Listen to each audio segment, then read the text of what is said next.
Hello, I'm Karen, and this is part 2 of the bag that we're going to be making from the Voynich manuscript. If you watched to the where I was doing the last part of the video, I was sharing with you how when you've got your finished piece, how it lines up. What I didn't share with you was how to finish your round. So really sorry about that.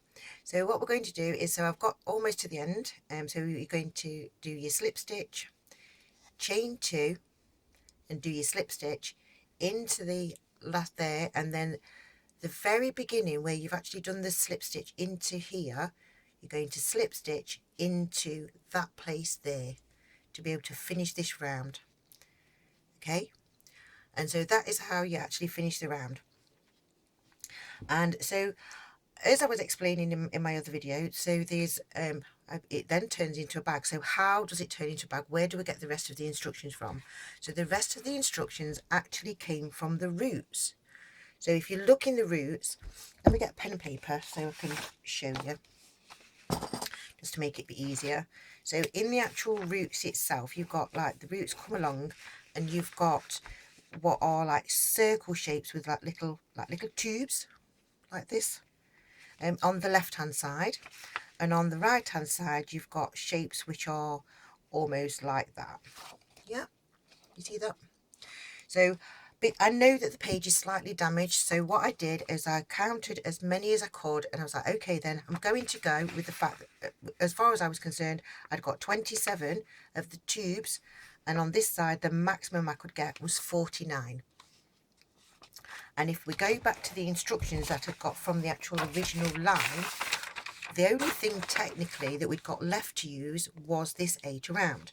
However, if you actually repeat, because this is there's this twist in the tail, it was repetitive. So what we're going to do is going to get the work and show you, and eventually the twist comes into play all by itself. So what you do is you actually, into the actual chain 2 space that you've done, you're going to actually slip stitch. Don't go onto the underneath a slip stitch. You need to make sure you get underneath the chain. It's going to slot through quite nicely if you've done it nice. And then you're just going to slip stitch into place. Then you're going to repeat the pattern. So you're going to do a chain 2, slip stitch back into that same point of the star, chain 2, and then slip stitch into the next point of the star. And so you're going to, each time you do this, you're going to make yourself a new point, and you keep going round. Okay, to help you remember where the beginning and the end is, because because it does start to get confusing. You can get your tail end and you just pull it through one of the holes just to help you, so it's going to guide you as you go along. And you're just going to keep doing this repetitively. So you're going to do chain 2 and slip stitch. And so on the actual image that I just showed you, so inside the roots there's 27 of them. So if I was like, okay, let's make 27 of these and go around. And so you've got to actually make 27 rounds of this, what we're doing now. We're doing a chain 2 and work into there. So, and it's not until you actually get, so this is 4 rounds. So this one that we're doing now is actually technically round 5. But if you look at your work, when you actually start to do it, you can actually see your little chains. So you can see the difference of where you finish your pattern, and you'll look for your little chain 2s, and you'll be able to, if you just count those chain 2s, so you've got 27 of them, then you know you've got to the correct stage. And I thought what I'll do is I'll share with you, we'll go all the way around once, so when you get to the very beginning you can see what happens, just to make sure that you make yours the same way, because this is, I tried it and it's, well, I just love it anyway. But I'm going to share you some that I've actually made in a minute. But let's get all the way around, because obviously you still don't know at this point with what's it's going to look like. But what will happen is you'll be able to make about 3 rounds like this, and it just stays flat. So at that point it looks like, it reminded me of the way that the pattern goes of a ship's wheel, like an old ship where you've got the wooden wheel. It reminded me of that. that's what it looked like. And so you'll get to that stage, then you'll get to the stage where it starts to actually curve, to actually make the shape of the bag. Then as you're going along, you'll go, oh, I've done something wrong, because it starts to almost get a little waist on it, sort of, it has an indented section. But then as you carry on, it just keeps on going, and it makes it does actually go straight, but it's just, you do go through these stages. So once we've done this round, if you want to actually pause the video and not even see what it looks like, and so that you can just have that same pleasure yourself going of watching it grow, because like I said in my first video, I didn't know what it was, I didn't have an image of it, I was really sure that I was getting things right, and that the manuscript is actually crochet patterns. I know that it's not been verified officially as being so, because Lisa Fagin Davis is a paleographer, not a crocheter, which is a shame, because if she could crochet, she'd have realised what it was long before any of us, because of her research. But yeah, so I do thank her, I really do. Okay, so right, so now I've got to the very end of my round. See, we put the tail in there. So you're not going to work into your new point that you've made. You're going to work into the one from the previous round, and you're going to slip stitch through there and join. And then this is where you twist, because you have to like twist your hook to be able to go into the one that you know, the round that you just started, that you did before. You're going to slip stitch into that one like that, do your chain of 2, and then work back into that same space, and then start the process again. So you're going to do your chain 2 and slip stitch. And honestly, when you're making it, because it's so repetitive, don't get too upset with yourself if you get all the way around and you go, oh, I've missed one of the points off, and you have to undo it, because without your point it's not going to work. Okay, and you'll be really disappointed. So don't miss out any of them. Don't think that you can skip a bit, because when you see how pretty it is, you won't want to have gone to all that effort. I think I'm going in the wrong place just there. I feel like I've not gone into the chain 2 space properly. Coming out of there. Yep, so you're just going to keep on doing this repetitively till you've got 27 of them. Okay, and then I'll show you what we do next. So what I'm going to do, so if you don't want to see it, stop the video now, so you can actually just crochet it and surprise yourself, because I am actually going to bring over the bag. Okay, so this is, shall I bring you one that I've finished, or shall I just get you to the next stage? Let's just get you to the next stage. So this is the next stage. I've done it in bands of colour, so you can actually see, so we can actually see that, so you can actually count the rows. I've done them in blocks of 4, so you've got 4, 8, 12, 16, 20, 24. There's 3 on there, which makes 27. Okay, and I've done the chain 2. And then what we're going to do is we're going to slip stitch like we have been before in the round below, slip stitch to join. And yes, there is going to be people that actually do want to leave it just like this and not do the next round. But the next round, so we're going to slip stitch into the loop of the chain 2 space of that round there. And then from now, because we still had to do the 8, so the 8 is actually the stitch to do the double crochet if you're in the US, or it's a treble crochet in the UK. So what we're going to do is yarn over, go over the chain, yeah, and work 2 over the chain. Then when you get to where you've got your point, you're going to be working not into the top, the last row that you've done, but the previous one. So you're going to yarn over, go over that one, and then into like where you'd slip stitch to join the round, and do it there. Okay, and you're just going to keep on doing that repetitively all the way around. And for those of you that can do your maths, probably have already worked it out, that if you actually have got 16 points, and we're going to work in, it's, so each section is 3, so each time you get to a point, that's 3, 6. Yeah, so and you see that when we get to the end of that, you end up with 48 of these stitches, and then the slip stitch to join is your 49th stitch. I was like, that's really, really clever. That's like it's meant to be. And I know there's going to be those people that go, oh, you know, I get a different count when I count those little blobs in there. And so I was looking to see what was the maximum that I could actually do, because I was trying to work with it and see, was it giving me clues? Was there something there? And yes is my answer, because when we've actually finished it and we measure it, you will then see the significance of it all. So and also remember that I said, you know, so in the first video, if you haven't watched the first video, you that's where the instructions are to do the drawstring, that first little section that I showed you to do.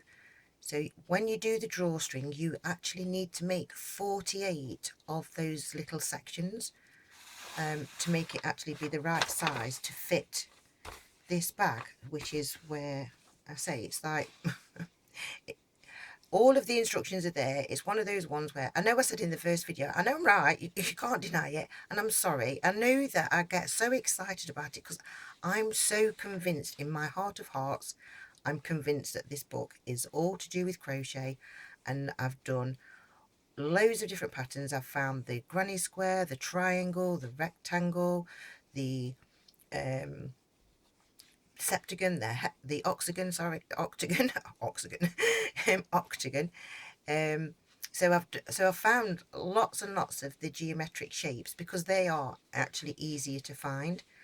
And when I was doing this one, I thought, I was thinking, here I am searching, because as far as I'm concerned, I've got all of the shapes except for the pentagon and the hexagon.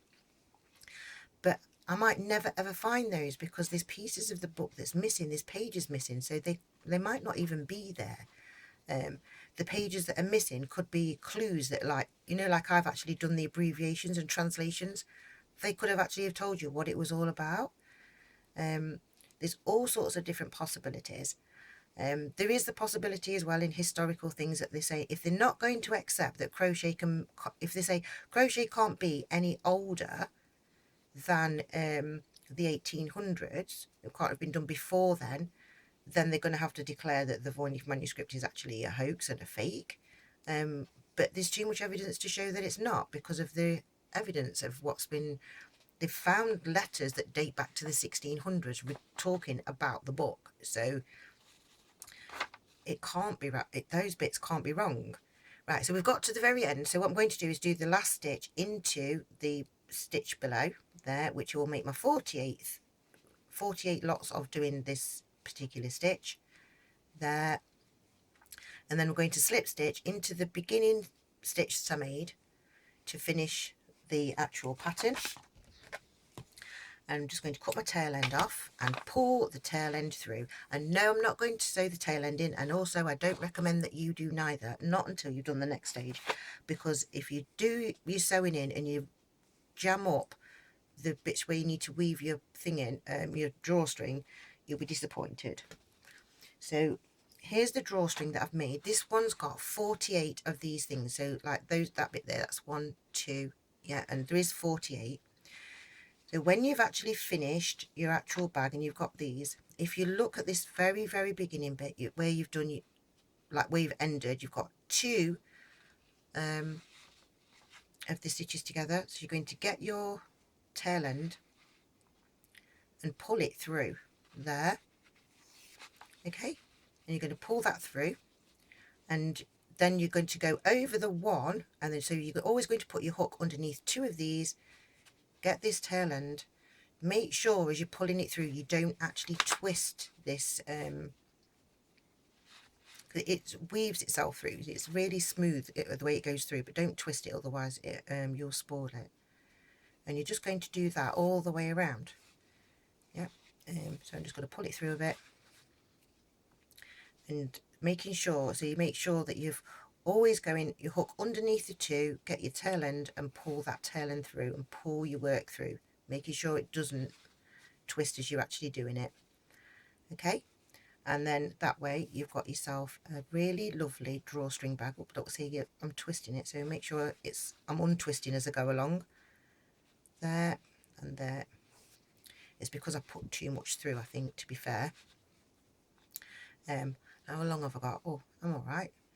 We're just checking on my time then, so we just want to make sure, because I want you to see that it all fits together, and the way so it's one of those ones where I say it was a complete and utter surprise to me when it crocheted up a bag, and I thought, okay, I'm going to redo do a video, or do 2 videos to explain, and so that because I want it to be looked at properly. I want somebody to be able to verify it. So if you can crochet and you can read crochet terms, yeah, and then you look at what I've actually shared, and you can say, well, yeah, okay, and you can crochet as well. I don't know whether that's going to be a good enough verification. I don't know if we need, I don't know, we need somebody that's like somebody of authority, maybe, I suppose, or somebody higher up, respected, I don't even know really, that can crochet. Maybe even a pop star would be would help. I need help. Yeah, I would love to sit and do more of these, but I actually have say I only do my videos part-time because I have a day job that I have to do to earn the money to pay the bills, to pay for, you know how it is. I'm not there we go. Right, so this very, oh yeah, so the very end, you've got your 2 stitches that you, so the way you began, you're going right at the side of your point. You're going to go in there, pick up that and pull that through. Okay, and so by doing it that way around, and then what we're going to do is just come back to the beginning bit. So we're just going to level everything up and make sure that we've got a really nice looking finish. Make sure I'm not twisting it. There we go. Can I pull that from there now? Should be able to. It's still not quite even. There. Anyway, you know that it's going to pull, so right. So, and then what you do as well is now, when you've actually finished it, that's when you can get your needle, and we'll show you even doing that, just so that we've got everything into place. So where you finished your last stitch off, you want to come into the stitch there. You want to make sure that you're pulling that, so you're pulling that level, and then you want to tuck your tail end in down the middle, so you're not going to actually spoil your actual drawstring, you know, the actual pulley action of it moving. So you want to make sure that that's in somewhere safe. So I'll cut that off in a minute. But so you can actually see the actual action of it actually working. So there you go. And there you go, you've got yourself a drawstring bag. And insane, as you can see, as you look around it, I mean, I know that you know now because of where the tail ends are, but look at how even that is all the way around. If you didn't know where the beginning was, you wouldn't know where the beginning was. Okay, and what I've done is I've done one, I did one in bright green, just to be able to show you in sections. So if you did it as in the rows, so because I was doing 4 rows, just did a creamy white there. And I thought, because it was like, what is it for? What could you use it for? So I made a little ball of yarn. So if you get your tail end and you put your tail end through the bottom, then this could actually have been designed to actually hold your ball of yarn, stop it from rolling around all over the place while you actually crochet. You could actually even loop that onto your wrist and actually crochet as you was walking if you wanted to. But so this particular bag, so let's just get the tape measure just to share with you. So when you make it in a 4mm crochet hook, and we measure from the end to the end, it's a, can we see that? It's 7-inch bag. Yeah. So because everything was to do with 8, and like I said, in these pictures are shrunk down because this is just photos. So I actually made the actual bag itself. Again, I haven't sewn in my ends just because I was too excited to do the video. And so this one measures the 8 inches. To be able to make the 8-inch version, you need to have gone up to a 4.5mm crochet hook, and if you want to go up to a 9-inch one, which is here, there, you use a 5mm crochet hook. Okay, so if the book is big enough to, because I'm not sure how the scale of size up, because they give an estimate of what size the book is, but it's just an estimate. So if somebody who can actually go to the university where the actual manuscript's held, with the crochet piece that they've made in a 4mm hook, a 5mm hook, and the 4.5mm hook, and just measure against that, then we'll know for scale what size the actual hook was that they actually used when they was doing it. Because say on the other ones that I've done, like the triangles, they fit into like little sections, and match up in strange places on the actual images. So there you go. Thank you for watching, thank you for liking, thank you for sharing, thank you for subscribing. Oh, do you know what I didn't show you? You know, when it's finished as well, you sort of get, like I said, you get this little waist. Kind of reminds me a little bit of a bell as well. Don't know whether that's some kind of other clue when you're thinking about history and stuff to do with that. But there you go. So thank you for watching, thank you for liking. There's the bright one.